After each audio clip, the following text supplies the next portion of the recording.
was a sight for my soul.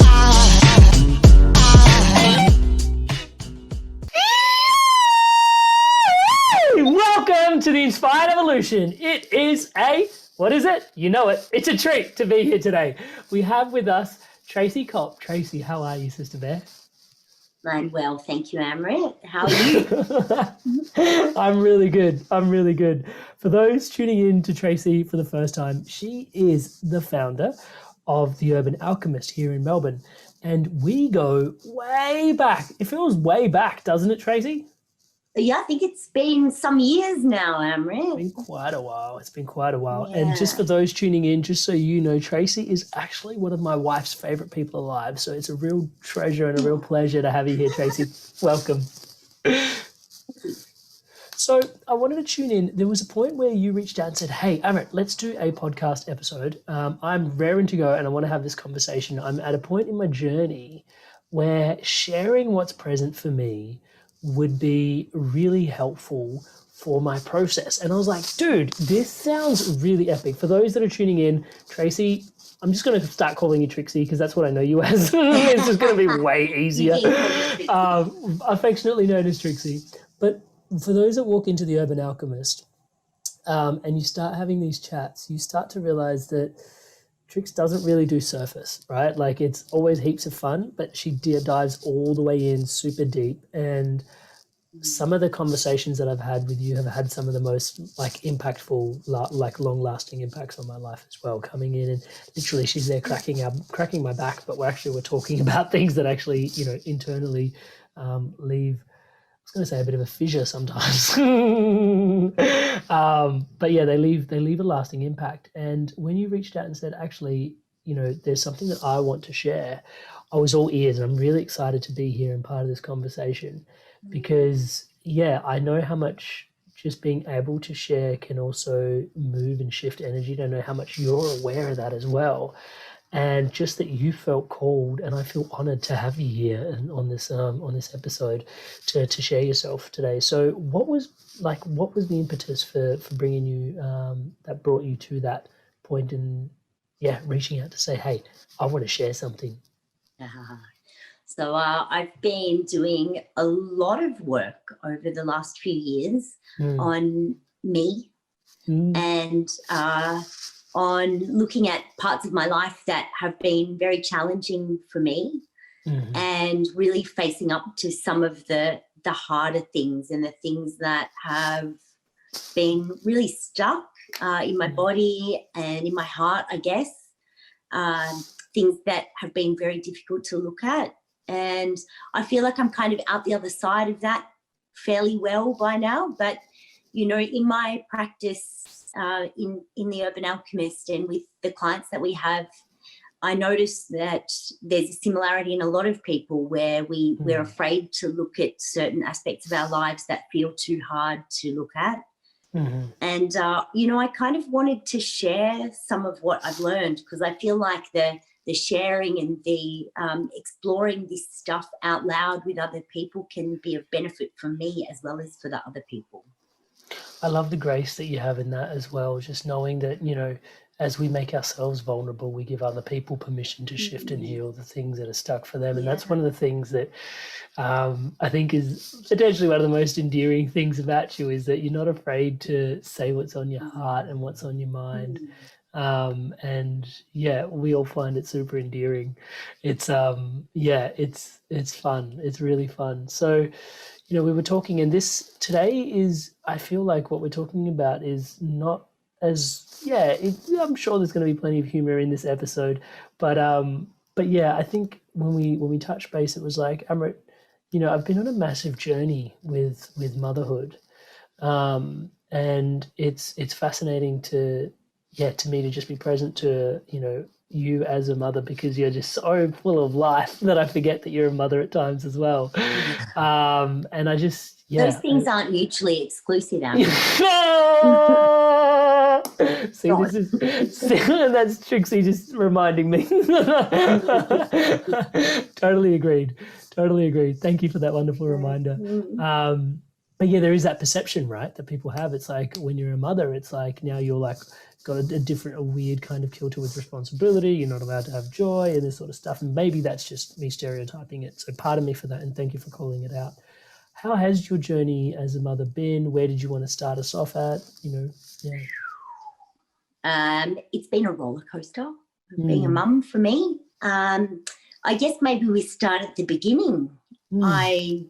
I guess I'll tell you about when I had my daughter. I was 21, and my mum had me when she was 21, and I had my daughter when I was 21, and it was a wonderful accidental pregnancy, and I was with her dad for a short time beforehand, and we decided that we would just go for it, and it was so beautiful, and it was so lovely to be young and full of life and energy. And I guess I was a really fun mum when she was little. I had lots of energy for her, lots of space for her. She was such a beautiful little being. And it was such a joy to be in that role, I guess, at that point. Yeah. Beautiful. And from there, then you've subsequently been on a massive journey where you've learned a lot from each other. What were some of the biggest things that your daughters taught you about you? Ooh, it's a good question. She's taught me what a massive jerk I am. That's probably the You know this goes out live, Trixie. It's okay. Yeah. That's probably the biggest thing. I mean, I've learned so much from her. I've really, of all the people in my life, she has made me really look deeply at myself, and it's some of the ways that I trick myself, and the ways that my shadow really plays out, ways that I tell a story in a certain way when actually the reality is quite different than that. Yeah. So what I'm hearing is she holds a mirror of integrity up for you. Do you think that's the nature of your particular kid, or do you think that's children in general? I suspect it's children in general. I really can't speak for anybody else and their relationship with their child, but my child is definitely, she hasn't fallen far from the tree, and I'm pretty good at looking at other people and really seeing maybe what's there, and whether I speak it or not is one thing, in those other relationships, but the closeness of the relationship that we have, because for most of the years it's just been the two of us. And she's really good at calling me out and pointing out where I am not in integrity. This is a silly question almost, but I have to ask it. How was it raising your daughter on your own?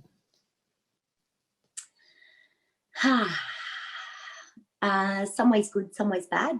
So her dad has always been around. Her dad and I separated when she was 8. Yep. And I guess the path that we took then, both of us, because we were young and quite stupid really, and we didn't know how to hold ourselves. We didn't have a whole lot of self-awareness. And so the two of us really didn't co-parent well at all by any stretch of the imagination. And so Ivy really languished in this no man's land of difficult relationship between the two of us, and she was just kind of stuck there, hoping that someone was going to be present for her and useful to her and on her team. And we both really let her down for a long time.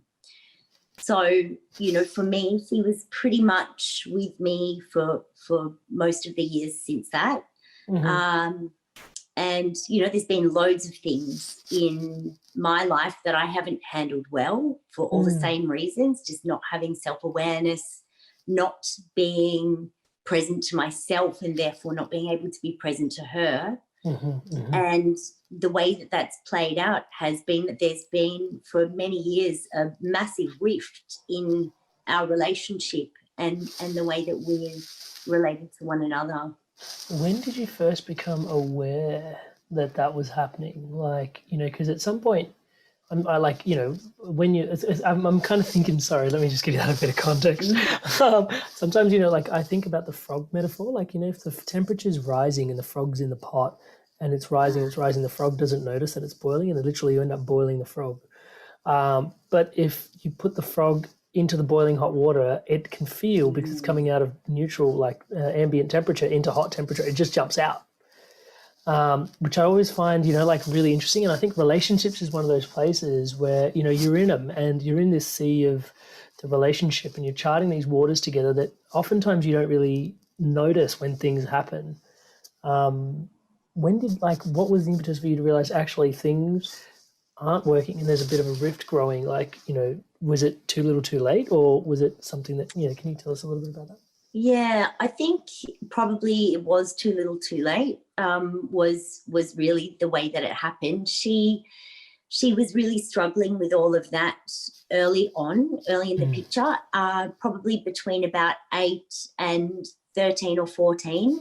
I just went through the motions of being a mum, and I was so consumed by my own difficulties and challenge with the relationship that I had with her dad and how challenging that was, because we weren't together at that time and there was a lot of animosity between us. And I was so overwhelmed by this sense of anger and despair and grief and rage, really, you know, all of these things that I kept feeling like this shouldn't be happening. And, you know, I felt unable to hold those feelings for myself. And then the other thing that was happening for me at that time is that I guess partly in order to, maybe not in order to, but partly as a way of feeling something else, I brought in another partner who was able to really care for me and love me through that. So, you know, I felt like I was able to then get my emotional needs met. But where I really failed as a mum through that period was that I didn't then take the time to look at what my child needed and to be more present for her. You know, I just kind of didn't notice. I was so busy with my own pain. So there was quite a bit of time where, you know, I just, if I'm really honest, I probably ignored her needs. I pushed them away. I acted as though what she needed was trivial or not important. And you know, that really, over a period of many years, that really told her a story about her value to me. And so to answer your question about where I noticed that this was becoming a real problem was when she was in high school, and she had quite a bit of trauma in high school with relationships with peers and you know, lots of challenges, as people do in high school. And, you know, not unlike other kids, she started to act out at school and at home and didn't want to be at school. She became really disengaged. She became very oppositional.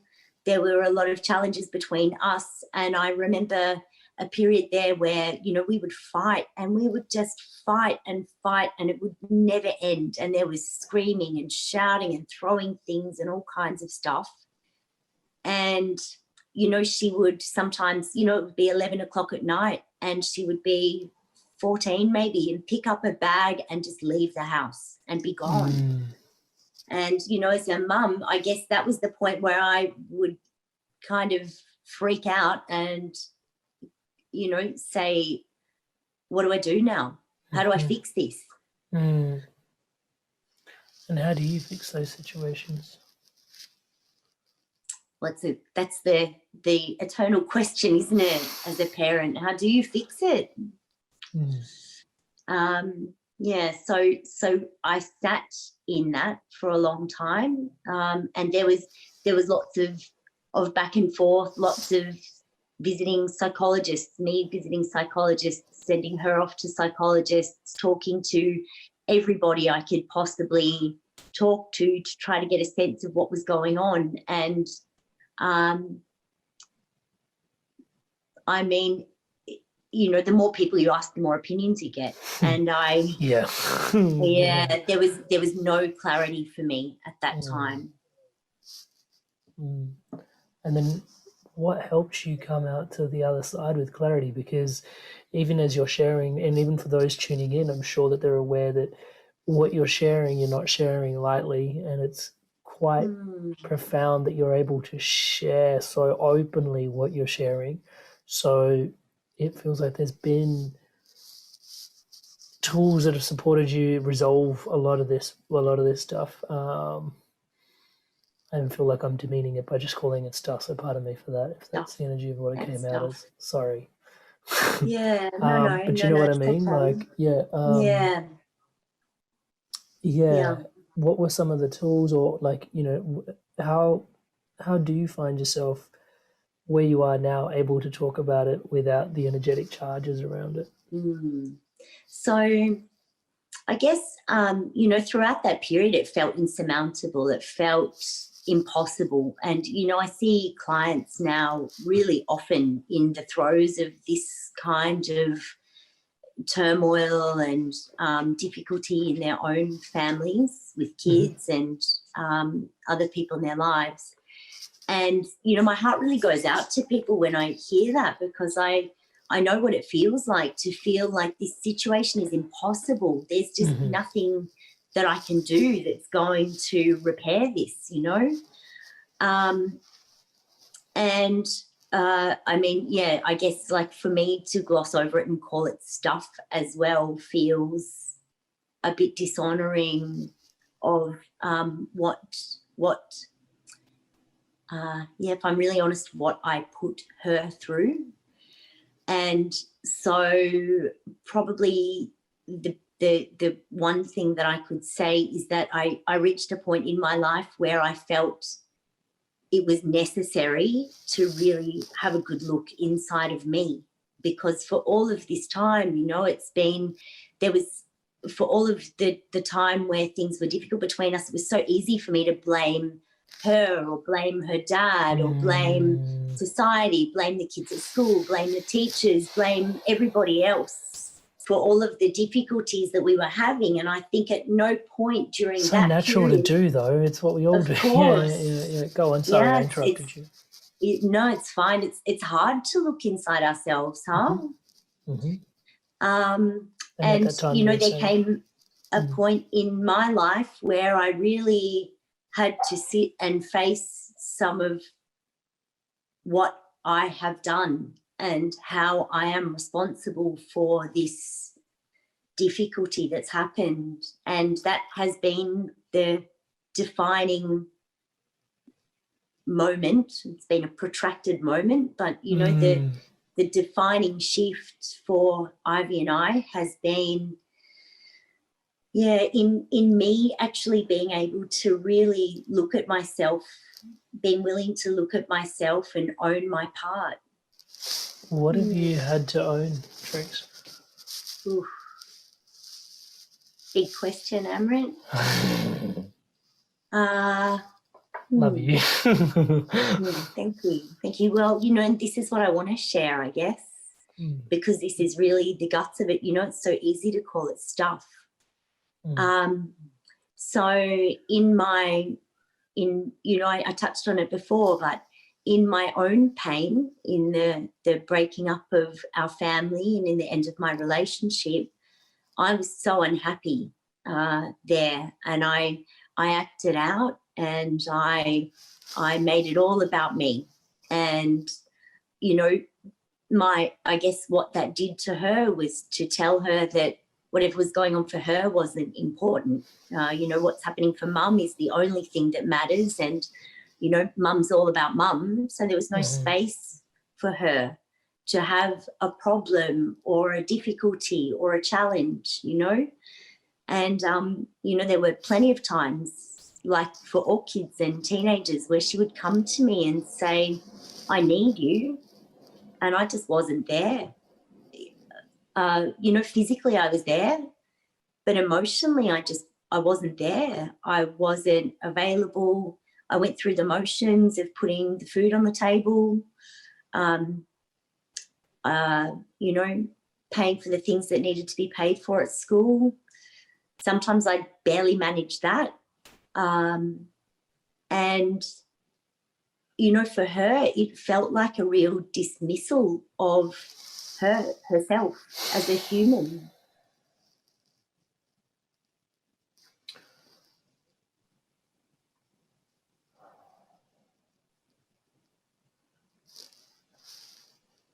How is that reflected in your own journey with yourself? And I ask from that place, Trix, where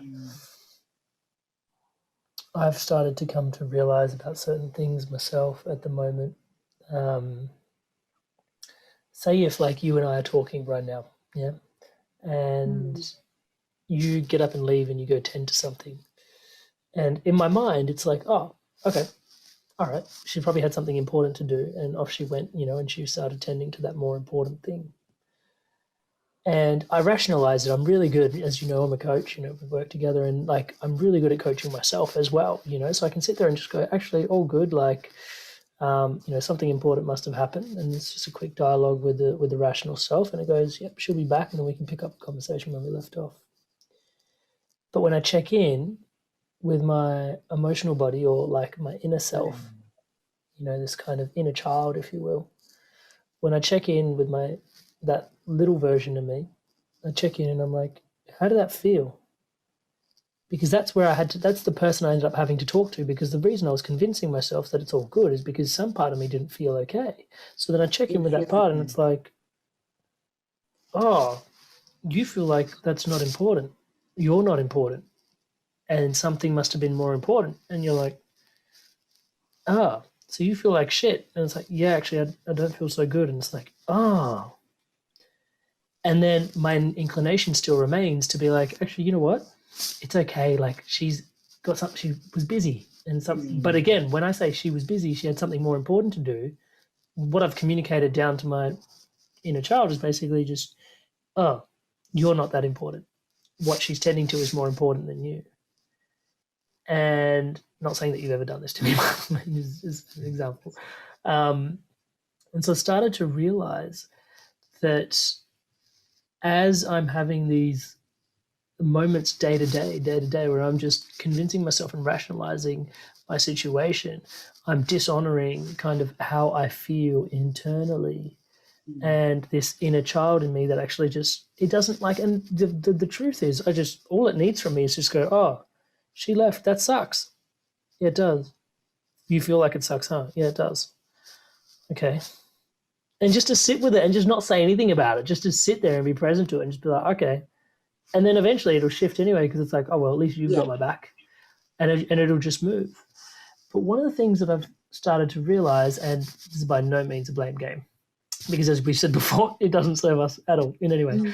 But I've started to realize that actually that was probably programmed in, right? And by probably being kind, by the way my parents were parented, and my parents parented me, right? It was just like, actually, it's okay that, this is happening, because they don't want you to feel upset. So they've rationalized with their adult mind the scenario and the situation for you. What they don't do is get down on a knee and sort of go, how are you feeling because that happened? Because in their mind, it's trivial, right? But then we carry that same patterning on, right, is what I'm hearing from you. And potentially that what you said was, you're basically realizing that you're having to look in and sort of reprogram and reshift some of these things. My question was going to be, and if I didn't give all this context, it would have sounded like a really rough question. So answer all the context. Is how much do you now identify that like it's the work that you had to do on yourself, like, that she was holding space for you to do, basically, like, all this stuff that she presented in your field was a matter of you having to look at going, actually, there's some unprocessed stuff here that I've got to look at, like that realization and that stuff. Like, can you talk to us about that process? Yeah, about 1,000,000% that. Yeah. Yeah, definitely that. And I'm a delver. I like to look into myself, and I like to understand myself, and I've always been. I've been seeing a psychotherapist since forever, and I realized at some point that I'd go in there and I'd chit chat with my therapist every week and talk about the things, and I really thought all through my 20s and my early 30s that I was getting it, I'm doing the work. But I guess there came a point with my relationship with Ivy where, if I kind of realized that if I was going to be really, really deeply honest with myself, and really honor the pain in me and what's the patterns that need to be moved, and to really see them, I needed to actually own things that felt terrifying to own, absolutely terrifying. And I guess, for me, that's when the work really started. Yeah. So. And how do you go about firstly identifying the things? And then secondly, how do you honor them and treat them?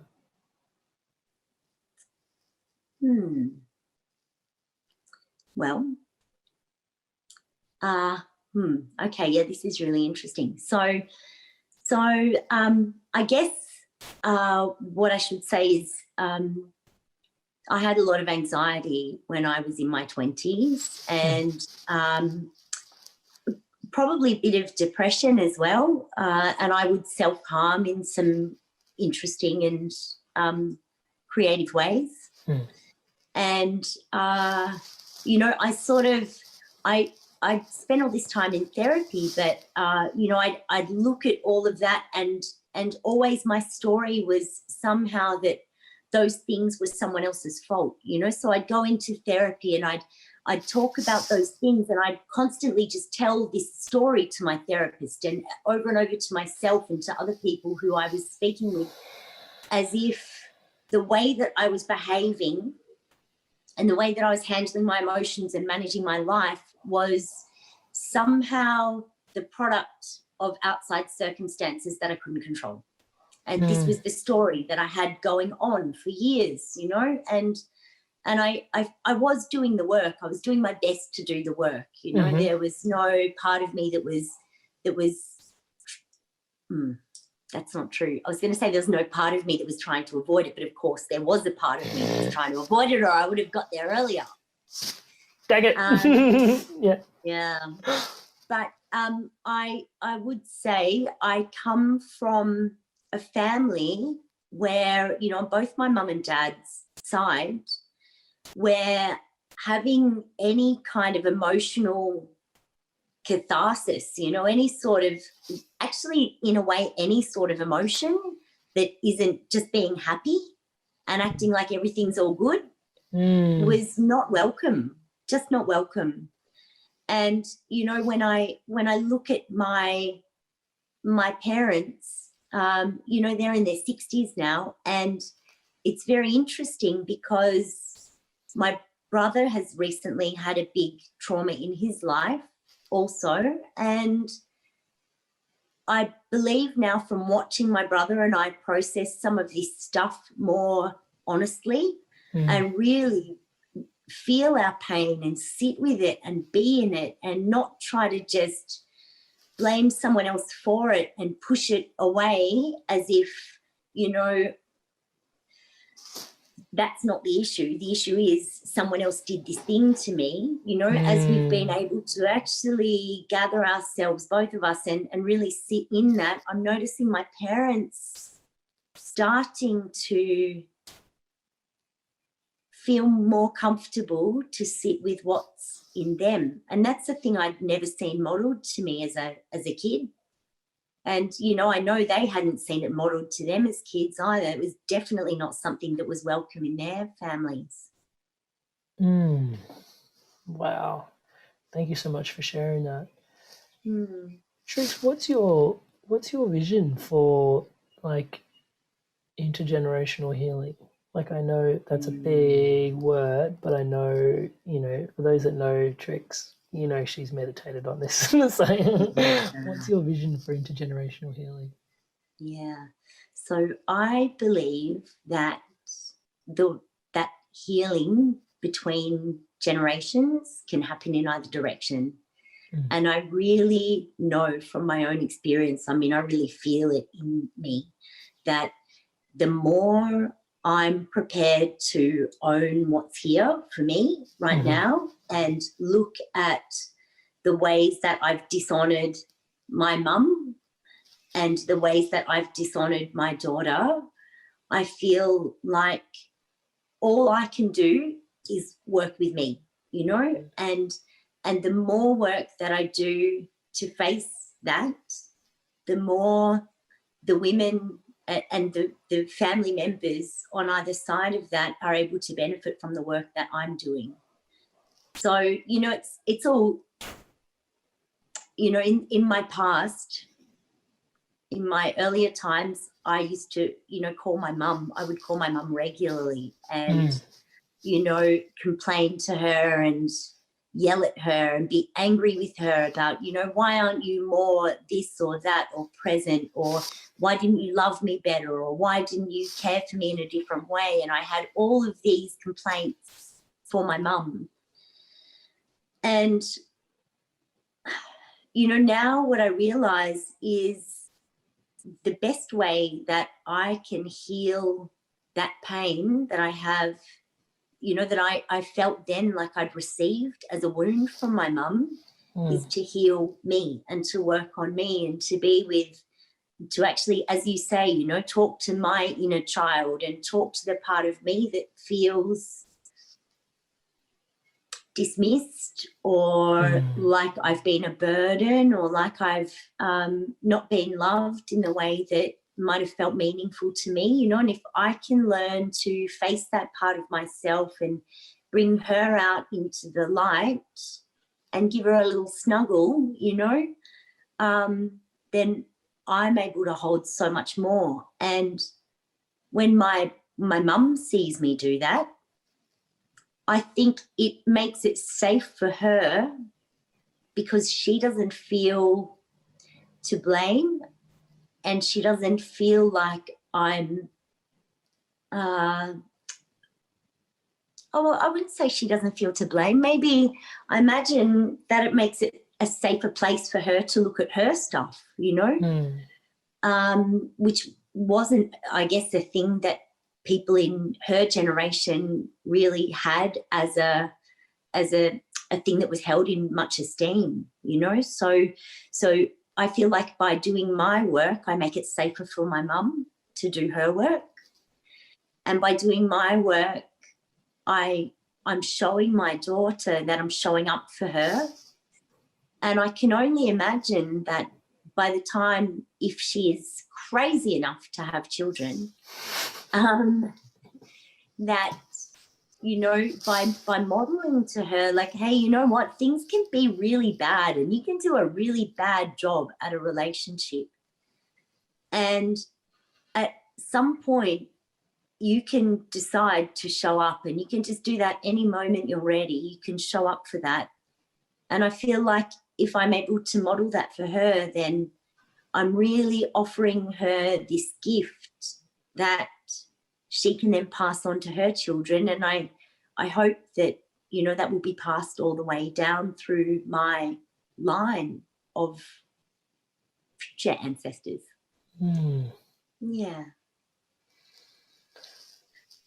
How much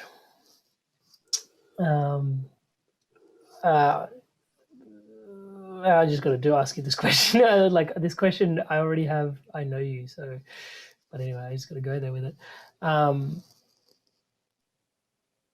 how much more meaning and purpose did you bring to your healing when it wasn't just about you anymore?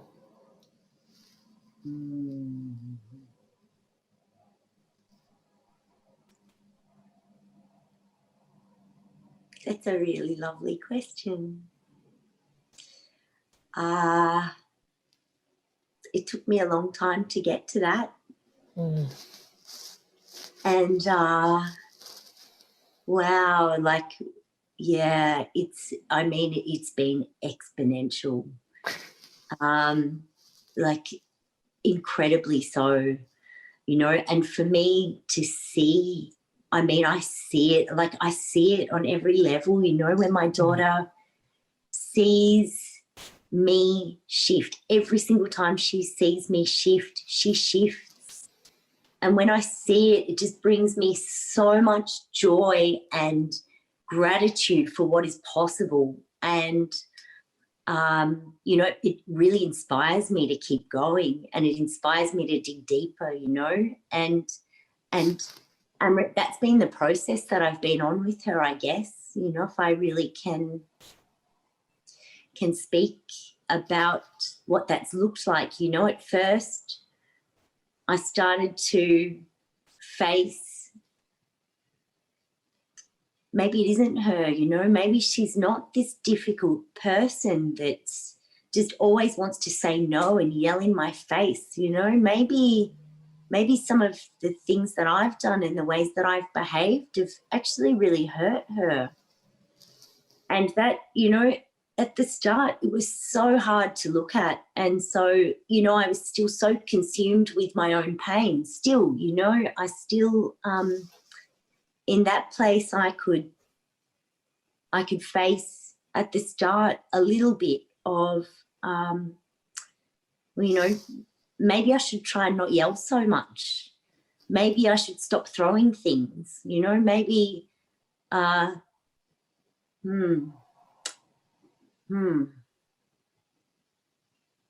Yeah, I mean, I was a diabolical mother when she was young. I've hit her, I've hurt her, I've chased her around the house. Like, you know, I've really, I mean, I was physically abusive in a pretty monumental way toward my daughter. I was not an easy parent for her to have. And when I started to look at this, you know, I'd look at just small things that were coming up in that moment and think, oh, you know, maybe I shouldn't have shouted so loud. Maybe I shouldn't have told my friend in front of her what a jerk she was, you know. Maybe I shouldn't have been so righteous. And it would be just these little things that were very painful for me to face, but I could see them and I could name them, and I'd go, oh, yeah, okay, maybe I need to deal with that.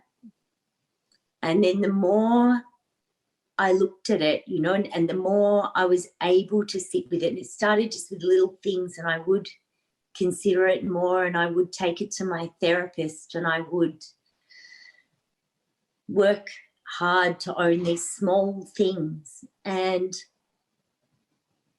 it was the consistency of really facing them, you know, not looking at one thing and going, oh, that's too hard, and running away from it. It was a real commitment to, okay, so next time we have a discussion about this, what if I handle it in a different way? And I'd just try it with one little thing, and I'd see, you know, just a glimmer, just something tiny. And it wasn't necessarily in her, you know, she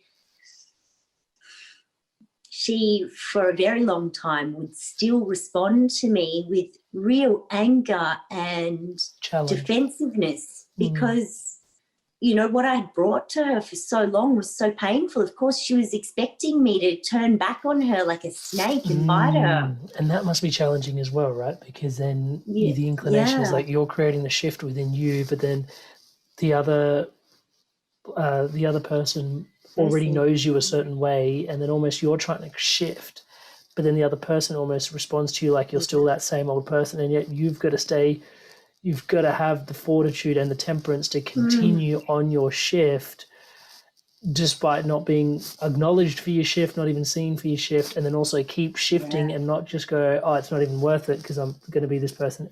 Man. And if I can give you an example of how that's played out between us, which is probably when I started to notice a real difference, it would be, for example, she and I, you know, when we would relate and things would get hard, there would be shouting and yelling. You know, I would throw things at her. I would try to hit her, you know, and she would be ready to punch me in the head. You know, we would be ready to go.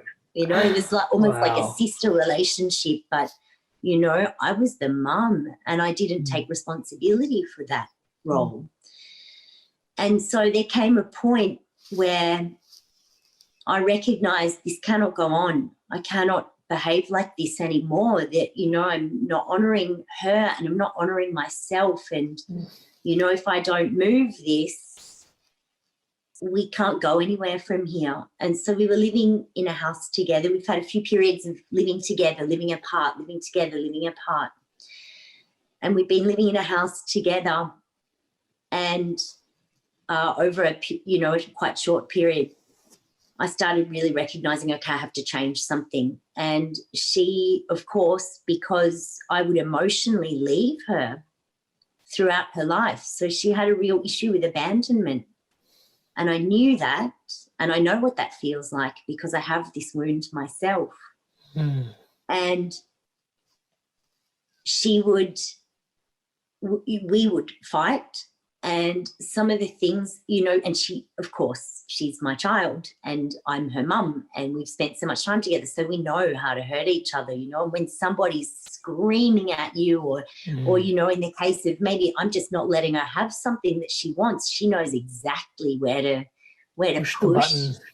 You know, or she, at that time, you know, she would know, of course, she's smart, you know.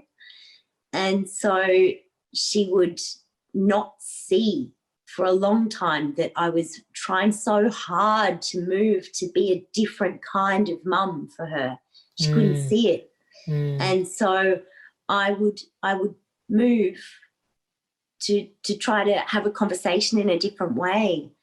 And she would hold me through her responses to me in this place of, you're still this horrible woman and I can't get through to you, and so I'm just going to attack you in the same ways that I did. And for a long time, you know, no matter how much I wanted to move, that little broken bit of me would just go, rah! And I just, you know, no matter, all of the intention in me was like, do it better, do it differently, do it the way that you really want to do it. And I would just snap.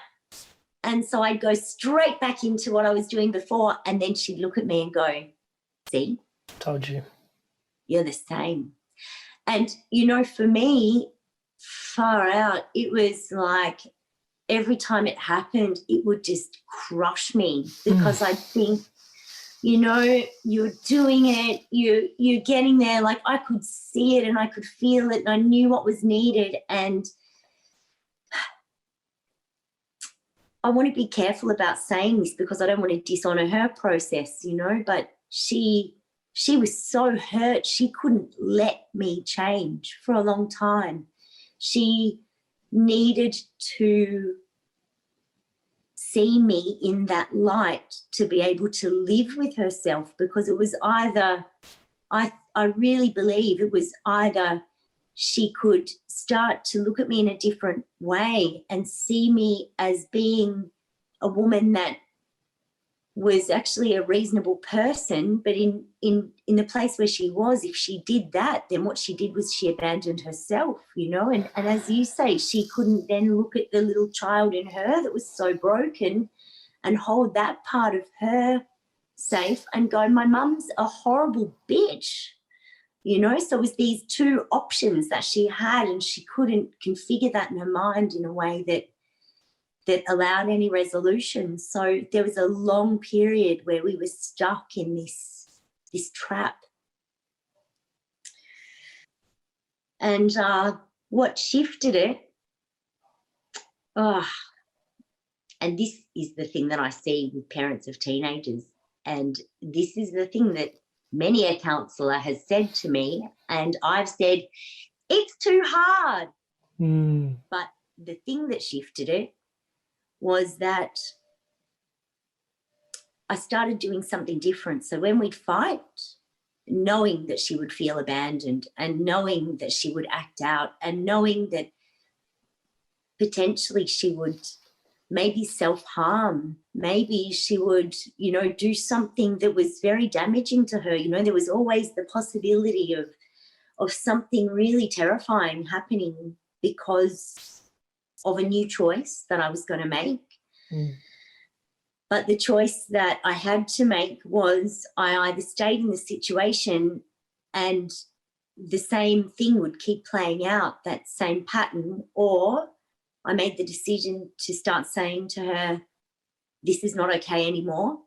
I'm not going to continue to fight with you. I'm going to leave the house now. I'm going. And I'd just say that and I'd leave. And, the theory is that's what you do.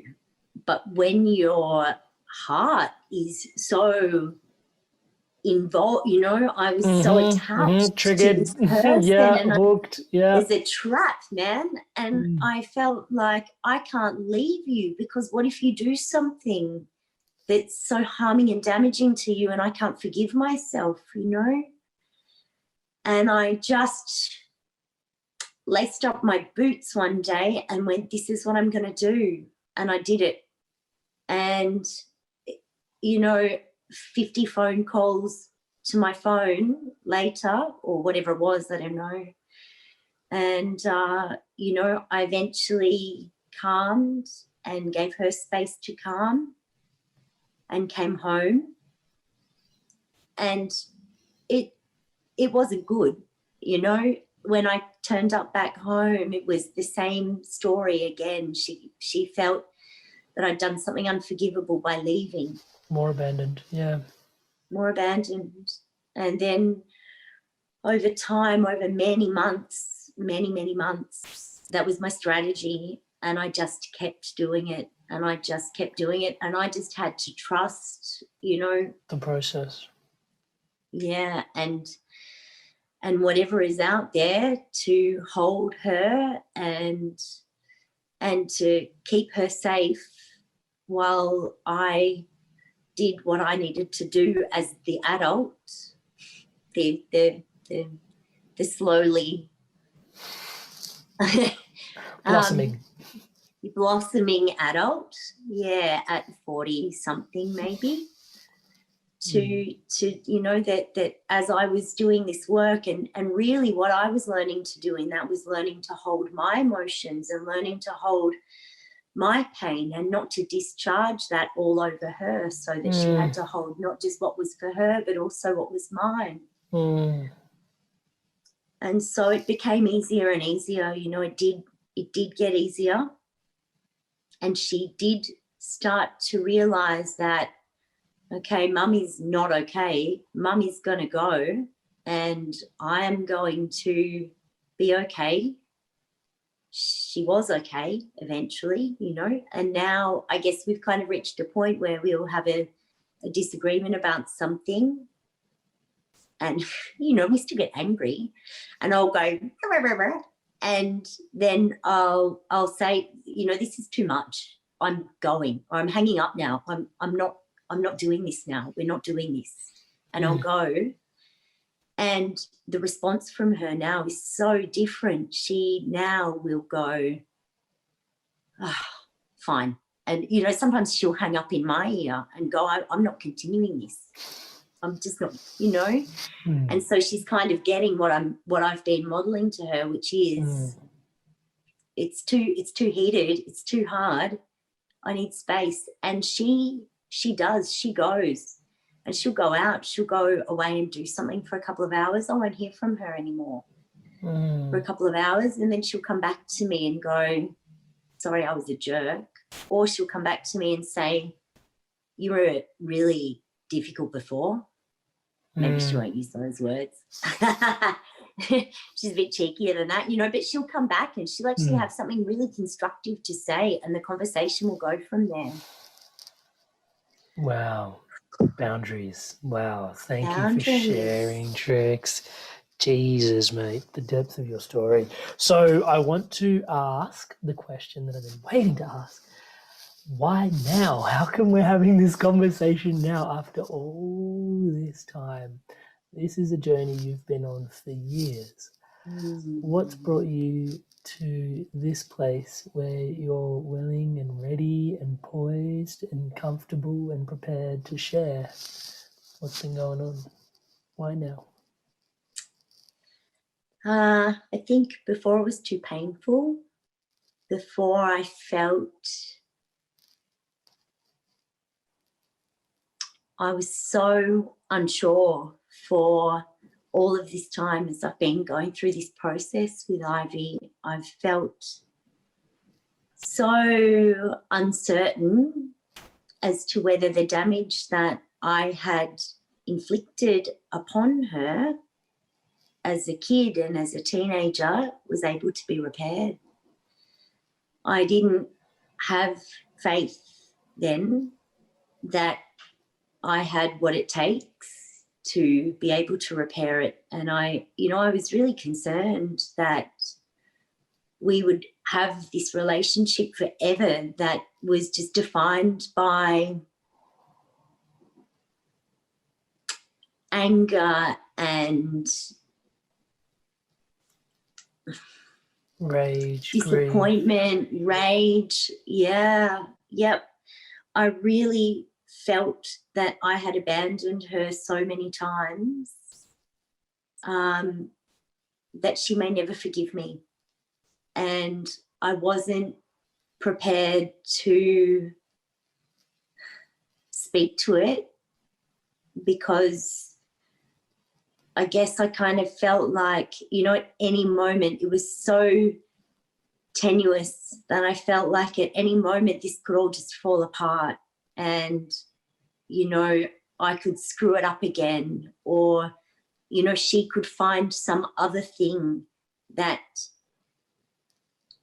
she hasn't forgiven me for, and all of this could open back up again. So I didn't necessarily trust that we were in a place where it was safe for me to share. And, Ivy and I have reached this beautiful place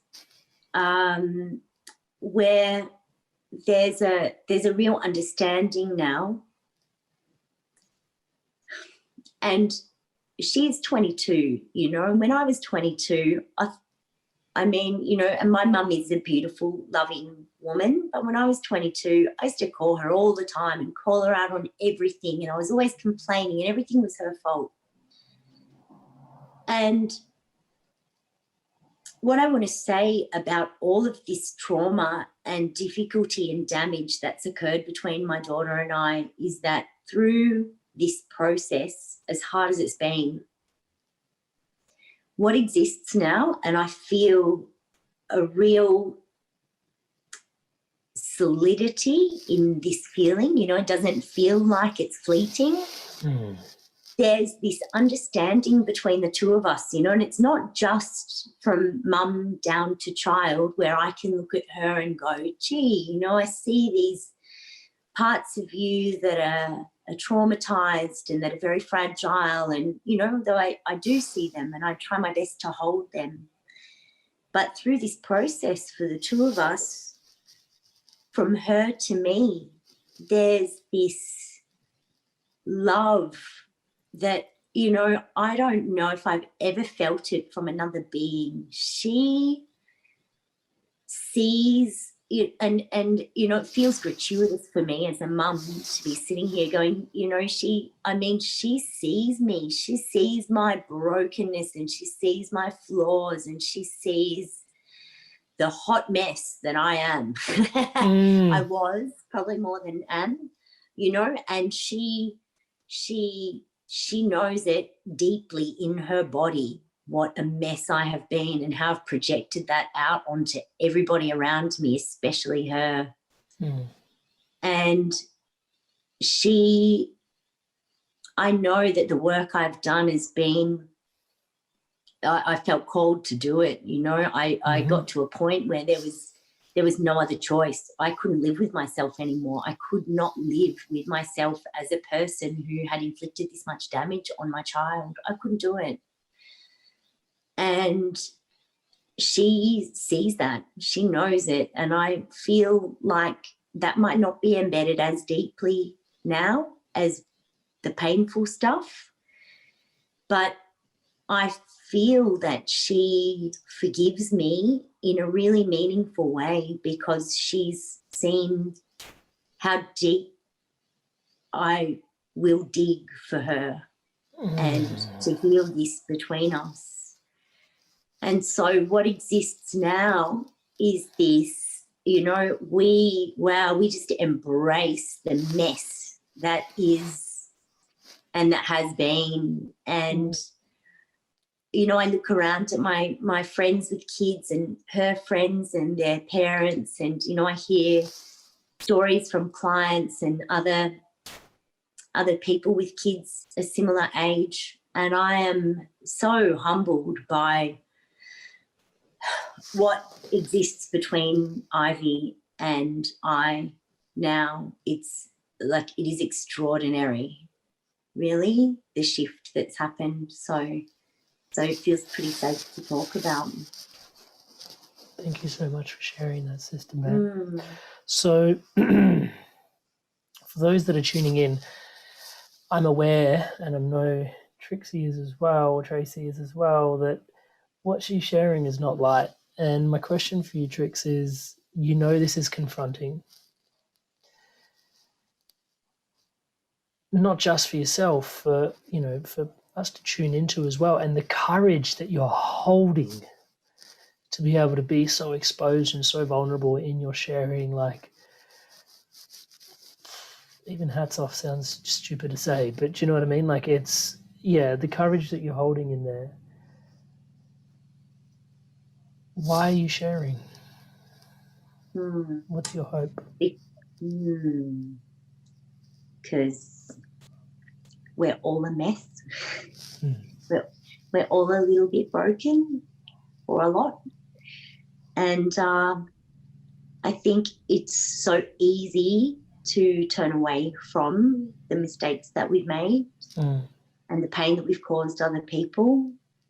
And it's so easy to cut people out of our lives. Well, that's not true. It's not easy to do that either. But, you know, I see it. I mean, you see it. We've all seen it. We all know people who choose that route. And, you know, I perhaps I haven't had the depth of difficulty with someone in my life where that's been the only option, you know, or in this case it certainly wasn't. But, you know, I think we all have this potential inside of us to face what feels insurmountable and what feels really hard. You know, we have it, like every single one of us, it's there. And, you know, whether we have support around us or not makes a big difference too. Okay. And yeah, and I just feel like, you know, the thing that I guess feels, I guess the really important thing that I want to share is that my sense of it is, it doesn't matter how far gone this problem is, you know, and it doesn't matter how much pain you've inflicted on another person. If you're prepared to own it, it can be healed.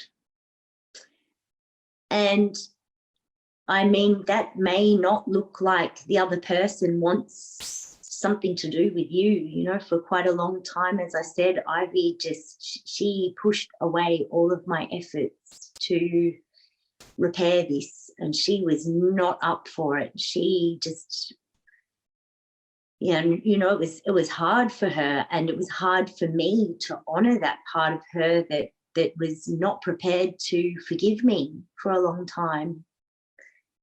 But the important thing for me in that place became forgiving myself. And I knew that the only way that I was going to be able to do that was to continue on this path of looking for every opportunity and every piece of action that I could take, no matter how small that might be, to take responsibility for what I'd done and to show her, even if it was from afar at times, to show her like, hey, I'm not the person I was before. And sometimes I fall back into that, but I'm going to pull myself back out and I'm going to keep going.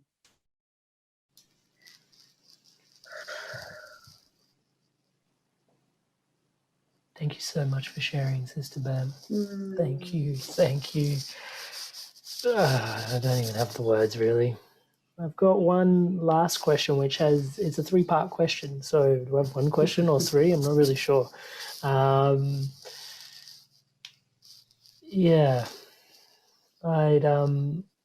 start by part number 1. So let's imagine Ivy's listening in to this episode. What would you like to say to her?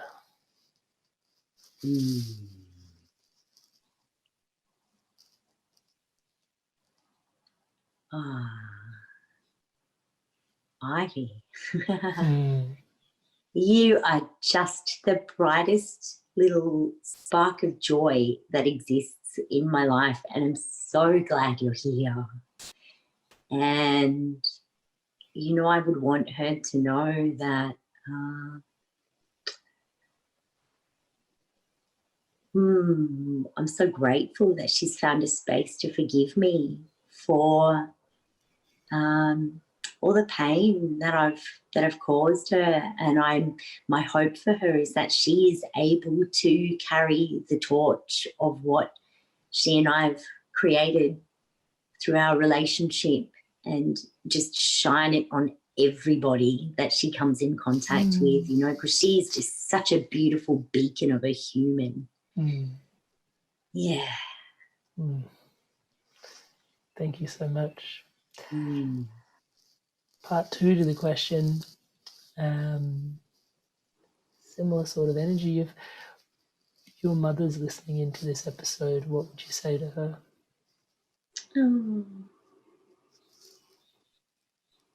Someone's going to make me cry.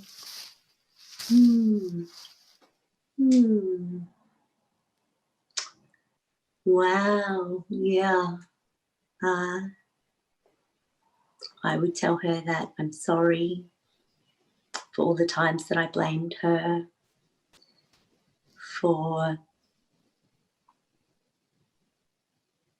not loving me enough, or for me feeling like I was a burden on her, because, I guess the pattern in our family has been for the women to tell the daughters that it's too hard, they're too hard.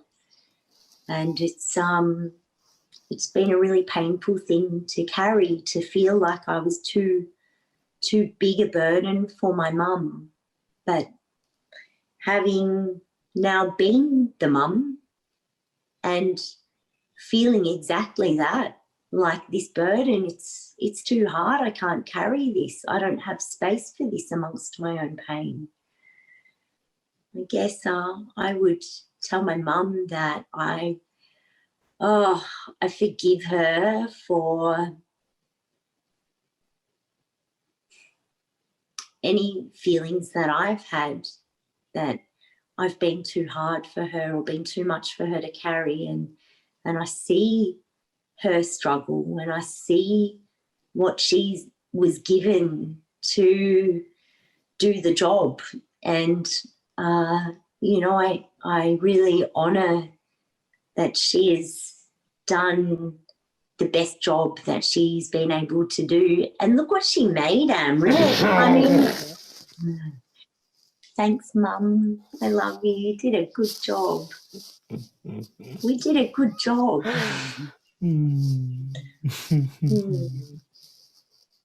Thanks, Sister Bear.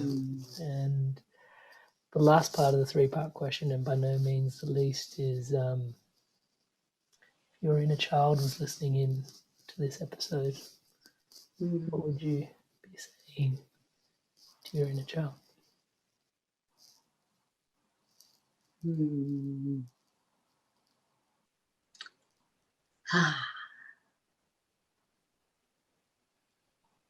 She's a bright little spark too.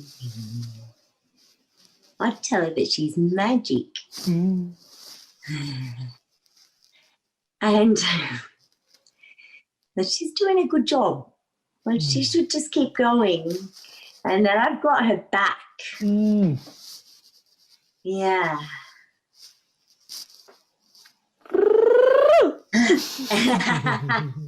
That was a lot, wasn't it?